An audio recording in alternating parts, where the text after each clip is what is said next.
اسلام قبول کر لے گا، اور آپ ایسا کام کرنا چاہتے ہیں کہ یہ جلدی سے اسلام قبول کر لے، یعنی بہت قریب ہو چکا ہے، اسلام قبول کرنا چاہتا ہے، اسلام کی محبت اس کے پاس پہنچ چکی ہے، آپ اس کی باتوں سے اندازہ لگا سکتے ہیں، تو اس کو بھی اسلام قریب کرنے کے لیے زکوٰۃ سے کچھ دیا جا سکتا ہے۔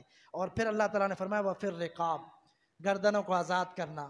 پچھلے پرانے دور کے اندر ایسا ہوتا تھا، یعنی نبی صلی اللہ علیہ وسلم کے دور کے اندر جو غلام خرید لیے جاتے تھے، جو بازاروں کے اندر غلام بکے جاتے تھے، بیچے جاتے تھے، خریدے جاتے تھے، ان کو آزاد کرانے کے لیے بھی زکوٰۃ ادا ہو سکتی ہے، لیکن آج کل ایسی کوئی خاص صورتحال نظر نہیں آتی۔